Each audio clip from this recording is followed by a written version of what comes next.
அரையாண்டு தேர்வு தொடங்கும் முன்பே அடுத்த கல்வி ஆண்டிற்கான மாணவர் சேர்க்கைக்கு பள்ளிகள் தயாராகி வருவதாக கூறப்படும் நிலையில் அது குறித்து மக்கள் குரல் பகுதியில் திருப்பத்தூர் மாவட்டம் ஆம்பூர் மக்கள் தெரிவித்த கருத்துக்களை காணலாம்.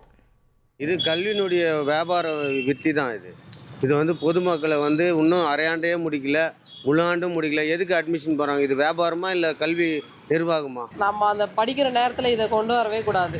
பசங்க படிப்பை தான் பார்க்கணும். பெற்றவங்களுக்கும் அது ரொம்ப இதுதான். பணம் உடனே ரெடி பண்ணணும், போகணும் வரணுன்றது அலைச்சல் தான். எல்லாம் அந்த டைமுக்கு தான் வெயிட் பண்ண இருப்பாங்க. ஆனால் இவங்க முன்னாடியே கொடுக்குறது இது ரொம்ப தப்பான விஷயம்தான். கண்டிப்பாக பிஸ்னஸ் தாங்க இது. இப்போ யாருமே அந்த மோட்டிவே கிடையாது, நல்ல எஜுகேஷன் கொடுக்கணுன்றதே கிடையாது. எல்லாருக்குமே ஒரு பிஸ்னஸை தான் பார்க்குறாங்க. இது இப்போ இருக்கிற காலகட்டத்தில் ஆசிரியர்கள் எல்லாமே கூட பள்ளி மாணவர்கள் படித்து பாஸ் பண்ணிடுவாங்க.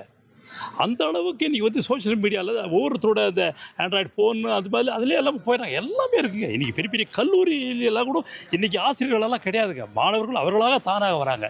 ஸோ இது மாதிரி ஒரு மாயை தோற்றத்தை கல்வி நிறுவனங்கள், தனியார் கல்வி நிறுவனங்கள் உருவாக்குன்ற ஒரே ஒரு காரணத்துக்காக இதற்கு அடிமையாக்கப்பட்டு பெற்றோர்கள் பிள்ளைகளை ஐயோ இங்கே உளுந்தர்ஷன் போய் நம்ம சேர்த்துருவோம், அங்கே வந்துடும்ட்டு இது ஆட்டோமேட்டிக்காக ஓகே அங்கே பிள்ளை படிக்கிறாங்க, நல்லா படிப்பாங்க அப்படின்ற மாதிரி தான் கொண்டு போயிடுறாங்க. ஸோ இன்றைக்கி முழுக்க இது மாதிரி மாய இந்த விஷயங்கள் எல்லாம் வியாபாரமாகத்தான் சென்று கொண்டிருக்கிறது. அரையாண்டு தேர்வுகள் முடிவடைவதற்கு முன்பாகவே கல்வி நிறுவனங்கள் தங்களுடைய கல்வி ஆண்டிற்கான சேர்க்கையை தற்போது துவங்கி இருக்கின்றன. இது கல்வி நிறுவனங்களுடைய வியாபார யுக்தியா அல்லது பொதுமக்களின் ஆர்வம் காரணமா என ஆம்பூர் பகுதியைச் சேர்ந்த மக்கள் தெரிவித்த கருத்துக்களை நாம் இப்போது பார்த்திருக்கிறோம்.